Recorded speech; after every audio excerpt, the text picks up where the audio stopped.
নমস্কার, দা বাংলা রিপোর্টে সকলকে স্বাগতম।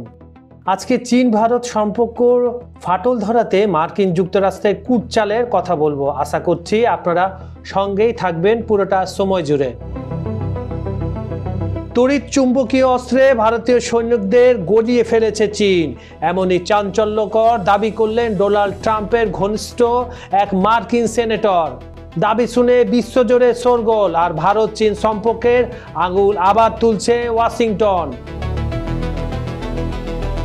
11 সেপ্টেম্বর মার্কিন কংগ্রেসের উচ্চকক্ষ সেনেটের সদস্য বিল হ্যাগার্টি হঠাৎই এক বিস্ফোরক মন্তব্য করে বসলেন। তার কথায় 2020 সালে সীমান্ত সংঘর্ষে বেইজিংয়ের সেনা নাকি তড়িৎচুম্বকীয় এক অস্ত্র ব্যবহার করেছিল, যার ফলে ভারতীয় সেনাদের শরীর পর্যন্ত গলে যায়। যদিও গালওয়ান উপত্যকার নাম তিনি সরাসরি বলেননি, কিন্তু কারো বুঝতে সমস্যা হয়নি এটা যে 2020 সালের গালওয়ান যুদ্ধ নিয়েই কথা বলছেন মার্কিন এই পণ্ডিত সিনেটর।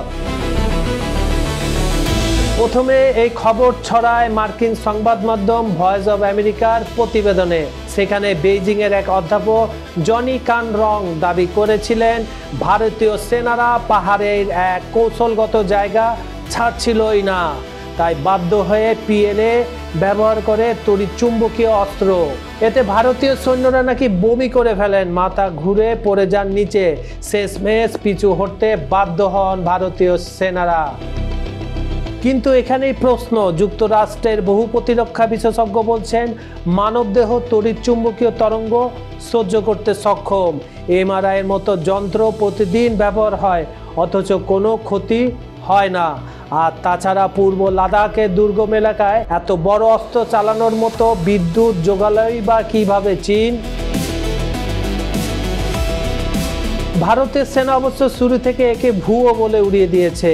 তাদের বক্তব্য লাদাখে কোনো তড়িৎ চুম্বকীয় অস্ত্র ব্যবহার করা হয়নি। অবসরপ্রাপ্ত সেনা অফিসাররাও বলছেন সৈনিকদের গড়িয়ে ফেলা বৈজ্ঞানিকভাবে একেবারেই অসম্ভব কথা।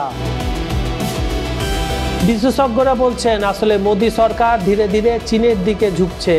রাশিয়ার সস্তা তেল কেনা, শি জিনপিং আর পুতিনের বৈঠক, এসব দেখে আমেরিকা অস্বস্তিতে পড়েছে। তাই ভারত চীন সম্পর্কের মধ্যে অবিশ্বাস ছড়াতে চাইছে ওয়াশিংটন।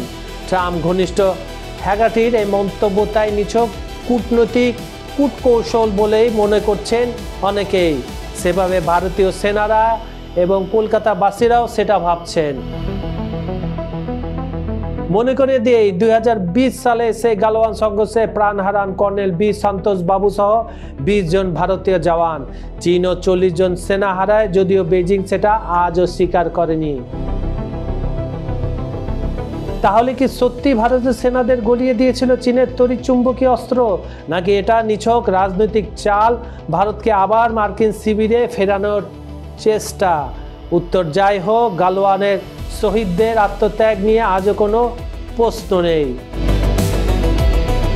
দর্শক থাকুন আমাদের সাথেই, আমরা আছি আপনাদের খবর পৌঁছে দেওয়ার জন্য। দেখা হবে পরের রিপোর্টে। অর্ণব মুখার্জি, দা বাংলা রিপোর্ট।